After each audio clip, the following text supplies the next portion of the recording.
Hello guys, இந்த வீடியோவில் நம்ம 6th ப்ராப்ளம் பார்க்கலாம். If y equal to 2 sin alpha divided by 1 plus cos alpha plus sin alpha, then prove that 1 minus cos alpha plus sin alpha divided by 1 plus sin alpha is equal to y. நமக்கு yன்னு ஒரு term கொடுத்துட்டு இன்னொரு டேர்மை வந்து நம்ம y அப்படின்னு நம்ம proof பண்ண சொல்லி கேட்டிருக்காங்க. ஓகேவா? ஸோ ஃபஸ்ட்டு வந்து நமக்கு கிவன் என்ன கொடுத்துருக்காங்க அப்படின்னா y equal to 2 sin alpha divided by 1 plus cos alpha plus sin alpha அப்படின்னு கொடுத்துருக்காங்க. ஓகேவா? இப்போது கீழே ஆக்சுவலாக வந்து நம்ம இங்கே என்ன கொண்டு வரணும், 1 plus sin அப்படின்ற டேர்மில் நம்ம கொண்டு வரணும். இந்த காஸ் ஆல்ஃபாவோட இதை வந்து நம்ம தூக்கணும். சரியா? அதுக்கு என்ன பண்ணலாம் அப்படின்னா, நம்ம எப்பயுமே வந்து இப்போ 1 + x டிவைடட் பை 2 + x இந்த மாதிரி ஒன்று இருந்துச்சுன்னா இதை நம்ம சிம்பிளிஃபை பண்ணுறதுக்கு என்ன பண்ணுவோம், இந்த 2 கீழே இருக்கிற இந்த டேர்மை பார்ப்போம். இந்த கீழே இருக்கிற டேர்ம் 2 + x இருந்தால் இந்த side 2 - x divided by 2 - x அப்படி பெருக்கும் இல்லையா? ஏன்னா 2 - x கேன்சல் ஆகிட்டு நமக்கு திரும்ப இதே வேல்யூ தான் கிடைக்கும். இதனால் இதோட வேல்யூ என்ன ஆகாது, சேஞ்ச் ஆகாது. அதே சமயத்தில் நமக்கு சிம்பிளிஃபைடாகவும் நமக்கு ஆன்சர் கிடைக்கும். ஓகேவா? இந்த மாதிரி நம்ம பண்ணும்போது அதே மாதிரி தான் இங்கேயும் நம்ம பண்ண போகிறோம். ஓகேவா? இங்கே என்ன பண்ண போகிறோம் அப்படின்னா 2 sin alpha divided by 1 + sin alphaவை ஒரு டேர்மாக எழுதிக்கிற போகிறேன். 1 + sin alpha இது ஒரு டேர்ம், ப்ளஸ் காஸ் ஆல்ஃபா இது ஒரு டேர்ம். ஓகேவா? இப்போது இந்த டேர்ம் மாதிரியே இது இருக்கா, அதாவது இது ஒரு டேர்ம் இது ஒரு டேர்ம். ஸோ நம்ம இப்போ நெக்ஸ்ட் என்ன பண்ண போகிறோம் அப்படின்னா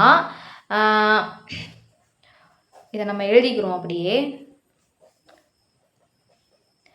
நெக்ஸ்ட் என்ன பண்ண போகிறோம் அப்படின்னா இங்கே என்ன பண்ணமோ அதே தான் இங்கே பண்ண போகிறோம். இதே டேர்மை இங்கே எனக்குள்ள மைனஸ் போட்டு நம்ம என்ன பண்ண போகிறோம், பெருக்க போகிறோம். ஓகேவா? சிம்பிளிஃபை ஆகிறதுக்காக மட்டும் 1 + sin alpha minus cos alpha divided by அதே டேர்மை கீழே போட போகிறோம். அவ்வளோதான். நம்ம ஏன் இதை பண்ணுறோம் அப்படின்னா கீழே பாருங்கள், இதே டேர்ம் இங்கே மைனஸில் இருக்குது, அதாவது a + b into a - b இந்த மாதிரி டேர்மில் இருக்குது. ஸோ இப்படி இருந்தால் நம்மளால் a இந்த ஒரு ஃபார்முலா இருக்குல்ல, a² - b² = a + b into a - b இந்த ஃபார்மேட்டில் இருந்தால் நம்ம இந்த ஃபார்மேட்டில் மாற்றிக்கலாம். ஓகேவா? அதுக்காக தான் நம்ம இந்த மாதிரி எழுதியிருக்கோம். ஓகேவா? எல்லாருக்கும் ஒரு டவுட் என்னன்னா, ஏன் இங்கே மைனஸ் போடலாமே அப்படின்னு ஒரு டவுட் வரும். நம்ம வந்து அதனால தான் நான் ப்ராக்கெட் போட்டு அதை வந்து உங்களுக்கு புரியறதுக்காக தனியாக எழுதியிருக்கேன். ஓகேவா? இது வேறு. ஓகேவா? நம்ம எப்பயும் இந்த மெயின் இதை தான் நம்ம பார்க்கணும். ஓகேவா? ஸோ 1 + sin alphaன்றது ஒரு டேர்ம். ஸோ அதை நம்ம கணக்கில் எடுத்துக்கக்கூடாது. அந்த டேர்ம் அதாவது இது வந்து ஒரே வேல்யூ அந்த மாதிரி நம்ம எடுத்துக்கணும். ஸோ இந்த சைனை தான் நம்ம மாற்றணும், ப்ளஸ்ஸாக மைனஸாக மாற்றிட்டோம். ஸோ இதுக்கப்புறம் என்ன பண்ண போகிறோம்னா பெருக்க போகிறோம். 2 sin alphaவை இந்த ஹோல் டேர்மையும் நம்ம பெருக்கணும். ஸோ அதை நம்ம அப்படியே ஃபஸ்ட் எழுதிக்கிறோம். டிவைடட் பை இப்போ இதை நம்ம கீழே வந்து இந்த ஃபார்முலா படி நம்ம இங்கே எழுதிடலாம் இல்லையா? ஸோ இங்கே ஏன்ற டேர்முக்கு பதிலாக இங்கே என்ன இருக்குது, 1 + sin alpha அப்படின்னு இருக்குது. ஸோ நம்ம இந்த சைடு தான் மாற்ற போகிறோம், a². அப்போ 1 + sin alpha the whole square minus b² இருக்குது. bன்ற டேர்முக்கு என்ன இருக்குது, காஸ் ஆல்ஃபான்னு இருக்குது. So cos² alpha. ஓகேவா? ஸோ நம்ம எழுதிட்டோம், மேலே இருக்கிற டேர்ம் ஃபுல்லுமே நம்ம கீழே எழுதிட்டோம். நெக்ஸ்ட் என்ன பண்ண போகிறோம் அப்படின்னா இங்கே இந்த 2 sin alpha வந்து இந்த உள்ளுக்கு இருக்கிற ஒவ்வொரு டேர்முக்குமே சொந்தமானது. அப்போது ஒவ்வொன்று கூடயுமே நம்ம என்ன பண்ண போகிறோம், மல்டிப்ளை பண்ண போகிறோம். ஃபஸ்ட்டு இந்த 1 + sin alphaவோட மல்டிப்ளை பண்ண போகிறோம். 2 sin alpha into 1 + sin alpha.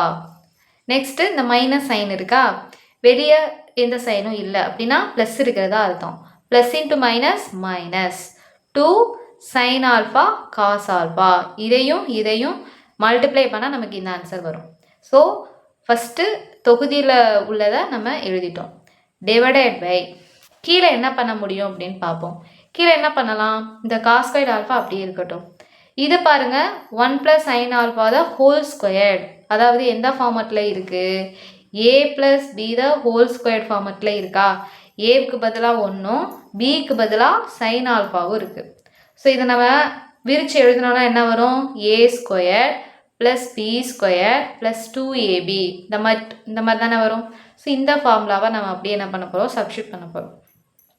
So first 1² அப்படின்னா 1 ப்ளஸ் அடுத்து பி ஸ்கொயர்ட், பினா சைன் ஆல்ஃபான் இருக்குது, அப்போது sine squared alpha. Next 2ab plus 2a வந்து சைன் 1, b வந்து சைன் ஆல்ஃபா. ஸோ எல்லாத்தையும் இப்போ 1ஆல் மல்டிப்ளை பண்ணுறதுனால நமக்கு சைன் ஆல்ஃபான் தான் வரும். Minus cos squared alpha. இந்த மைனஸ் காஸ் ஸ்கொயர்ட் ஆல்ஃபா எங்கேருந்து எழுதுனேன்? மேலே இருக்கிற ஸ்டெப்பில் மிச்சம் இருக்குங்க. ஸோ அதை அப்படியே எழுதிட்டோம், அவ்வளோதான்.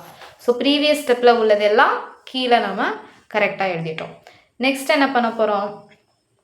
இந்த 2 சைன் ஆல்ஃபாவை உள்ளுக்க கொண்டு போய் மல்டிப்ளை பண்ண போகிறோம். ஏன்னா உள்ளுக்க வந்து 1 ப்ளஸ் சைன் ஆல்ஃபான்னு 2 டேர்ம் இருக்குது.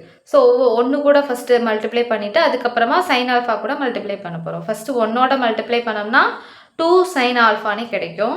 நெக்ஸ்ட்டு ப்ளஸ் சைன் இருக்குது. ஸோ வெளியே இந்த சைனும் இல்லை. ஸோ அப்போ நம்ம ப்ளஸ் போட்டுக்கலாம். அடுத்து 2 ஒரு சைன் ஆல்ஃபா வெளியே இருக்குது, ஒரு சைன் ஆல்ஃபா உள்ளே இருக்குது. அப்போ என்ன ஆகும்? ஸ்கொயர்ட் ஆகும். அப்போ 2 சைன் ஸ்கொயர்ட் ஆல்ஃபா மைனஸ் இந்த டேர்மை நம்ம அப்படியே எழுத வைக்கிறோம், 2 sine alpha cos alpha divided by. Next என்ன இருக்குது?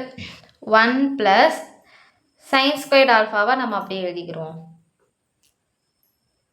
சைன் ஸ்கொயர்ட் ஆல்ஃபா கீழே இருக்கிறத நம்ம உண்மை பண்ண வேணாம், அப்படியே எழுதிக்கிறோம். Sine alpha minus cos squared alpha. Next பாருங்கள், இங்கே மேலே தொகுதியில் வந்து எல்லா டேர்ம்லையுமே 2 sine alpha 2 sine alpha 2 sine alpha அப்படின்ற டேர்ம் இருக்குது. ஸோ மேலே நம்ம இந்த 2 சைன் ஆல்ஃபாவை காமனாக எடுத்துக்கிடுவோம். ஸோ அப்படி எடுத்துட்டோம்னா இங்கே என்னவா இருக்கும்? 1ன்னு இருக்கும். இங்கே என்ன இருக்கும்? 2வை வெளியே எடுத்துட்டோம். சைன் ஸ்கொயர்ட் ஆல்ஃபாவில் ஒரு சைன் ஆல்ஃபாவை வெளியே எடுத்துட்டோம். அப்போ ஒரு சைன் ஆல்ஃபா உள்ளுக்கு இருக்கும். மைனஸ் 2 சைன் ஆல்ஃபா வெளியே போயிடுச்சு. அப்போ என்ன மிச்சம் என்ன இருக்கும்? காஸ் ஆல்ஃபான்னு இருக்கும். ஓகேவா? ஸோ தொகுதியை நம்ம எழுதிட்டோம். இதே மாதிரி கீழே என்ன பண்ணலான்னா, கீழே நம்ம காமனாக எடுக்கிறதுக்கு எல்லாமே சைனாக இருக்கணும். ஓகேவா? அப்படின்னா நம்ம இந்த காஸ் ஆல்ஃபாவை சைன் ஆல்ஃபாவை மாற்ற போகிறோம். எப்படின்னா நமக்கு தெரிஞ்ச ஃபார்முலா என்னென்னா sine squared alpha plus cos squared alpha equal to 1. இது நமக்கு தெரிஞ்ச ஃபார்முலா. ஸோ இதை வச்சு நம்ம என்ன பண்ணலாம்? காஸ் ஸ்கொயர்ட் ஆல்ஃபாவை 1 மைனஸ் சைன் ஸ்கொயர்ட் ஆல்ஃபான்னு எழுதலாமா? ஸோ அதை தான் நம்ம இங்கே என்ன பண்ண போகிறோம்? சப்ஸ்டியூட் பண்ண போகிறோம். ஸோ மிச்சத்தை நம்ம அப்படியே எழுதிக்கலாம். 1 plus sine squared alpha plus 2 sine alpha minus இந்த காஸ் ஸ்கொயர்ட் ஆல்ஃபாவுக்கு 1 மைனஸ் சைன் ஸ்கொயர்ட் ஆல்ஃபா அப்படின்னு எழுதிக்கிறோம். ஓகேவா? ஸோ நெக்ஸ்ட் என்ன பண்ணலாம்? தொகுதியை அப்படியே எழுதிக்கிறோம். 2 sine alpha 1 plus sine alpha minus cos alpha divided by 1 plus sine squared alpha plus 2 sine alpha.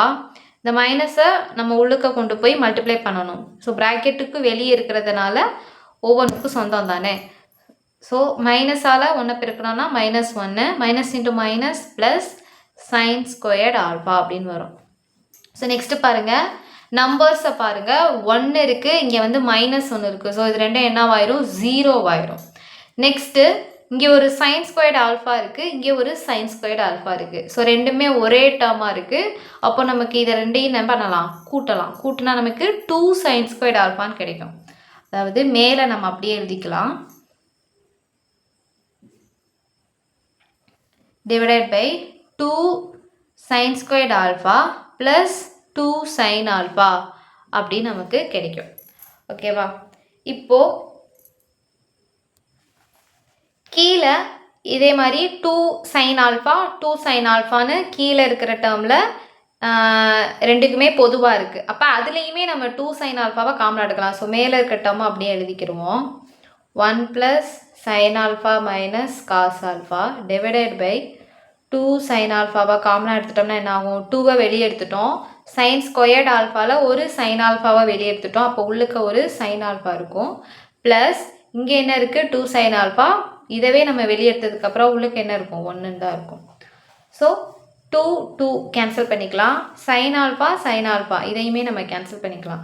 So நமக்கு ஃபைனலாக என்ன கிடைக்கிது? 1 plus sine alpha minus cos alpha divided by sin alpha plus 1. இதுதான் நம்ம ப்ரூஃப் பண்ண வேண்டியது. ஃபஸ்ட்டு நம்ம என்ன எடுத்தோம்? ஒய்ன்ற டேர்மை தான் எடுத்தோம். So y is equal to 1 plus sin alpha minus cos alpha divided by sin alpha plus 1 அப்படின்னு நம்ம ப்ரூஃப் பண்ணிட்டோம்.